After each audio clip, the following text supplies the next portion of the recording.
surprise. Welcome everybody, and thank you for coming. And boy, John, you don't make it easy to keep a secret from you. I feel really bad because I've told a lot of white lies in the past couple of months. And then I feel even worse because I made you go hit a bucket of balls the other day, 95 degrees in Florida weather, just so I could do a menu and put the bar order in with the drink order. So anyway, sweetheart, happy birthday to the love of my life. Happy birthday to the man who I call Pop. You've been there for me and Mom and Chris for the past, I forget how many years, it's been a while. But happy 70th and love you. Happy birthday, Uncle John! Happy birthday, Uncle John! Happy birthday! Happy birthday, John. Happy birthday, John! Happy birthday to you.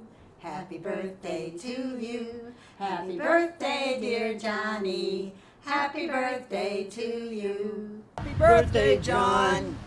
Happy birthday, John. Long time since kindergarten back at St. Edmunds.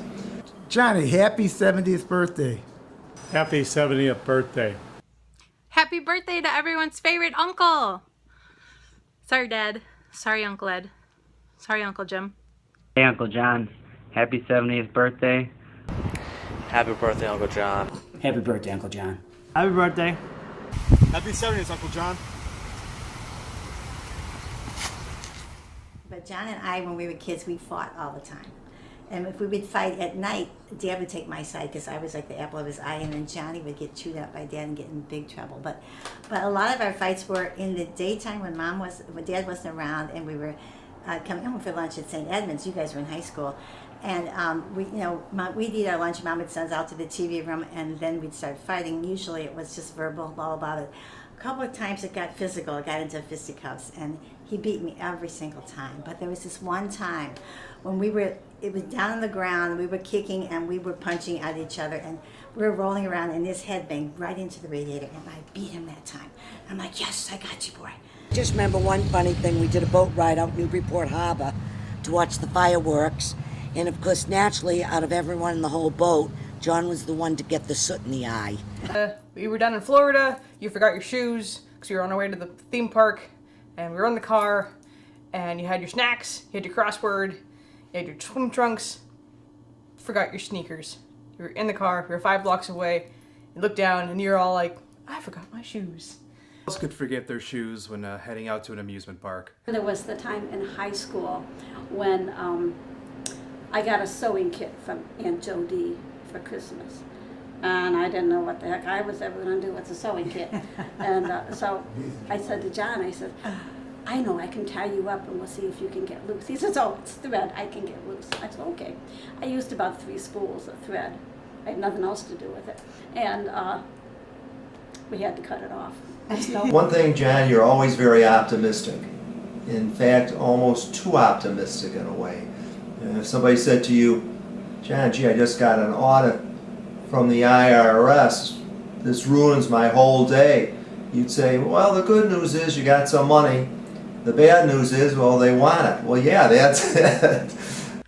One of my favorite memories comes from our trip from Ireland, when Aunt Kathy broke the awkward silence in the car, asking after a few minutes why we were so quiet, and we were all just wondering if she had seen that man's head in the manhole that we just drove over.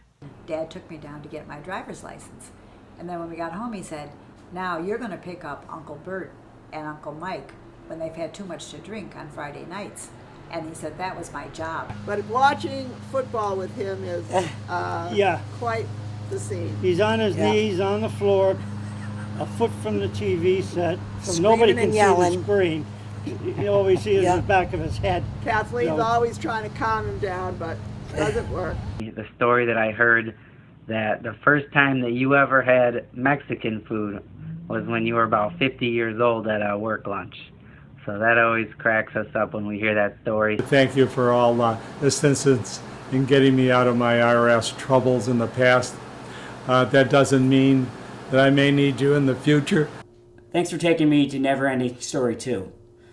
Thanks for also not getting mad when I pissed in the back of your car. I remember the day my older brother became my hero because it was at your wedding, and Joni and I were bridesmaids, and it was in June, and the church, St. Edmunds, was not air conditioned. And if the smell of the flowers plus the heat, I was feeling faint.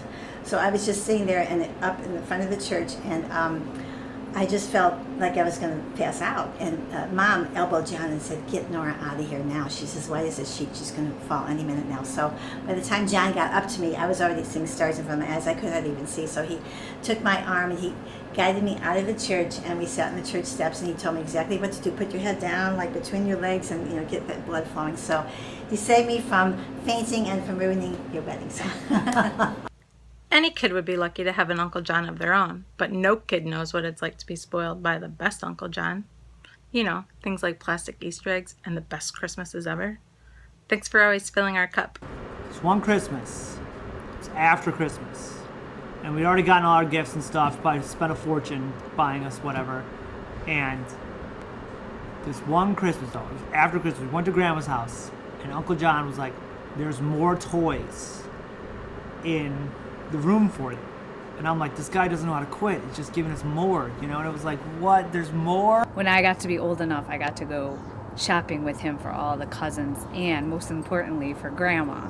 And the goal always for shopping for Grandma was to buy something relatively hideous but very expensive so that she would return it and know how much he had spent on her. You never had a problem deciding what to give John for Christmas. Everywhere he went, he always left his gloves behind or his jacket behind. His jacket. He always needed a new spring jacket or a pair of winter gloves.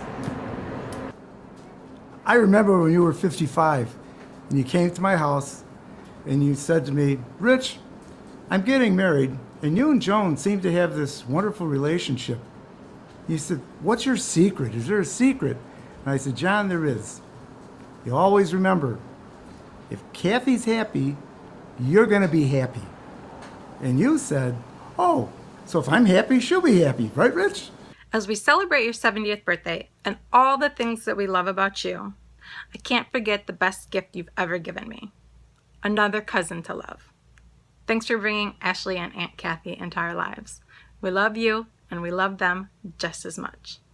I also want to thank you for rocking the mustache for so many years and being the family facial hair consigliere. So Say the best is yet to come. I'm looking forward to so many more birthdays and so many more memories. To my mama's Irish twin, happy Donovan Day, happy birthday. I love you.